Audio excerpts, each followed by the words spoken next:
আমার কাছে বসিরহাটে একজন বয়স্ক ভদ্রমহিলা আসেন 6 মাস আগে।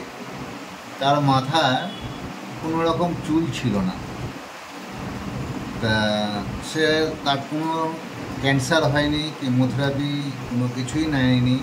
তারপরেও তার পুরো মাথাটা একদম টোটালি মানে হেয়ারলেস ছিল।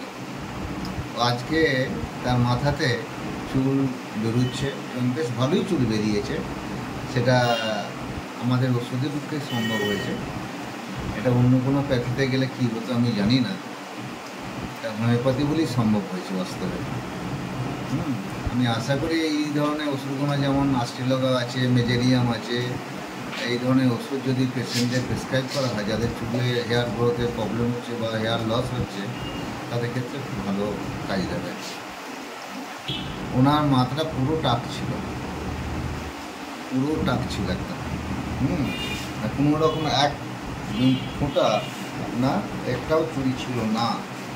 সেখান থেকে এখন ছবিতে দেখলে পাবেন যে তার মাথায় কত চুল বেরিয়েছে।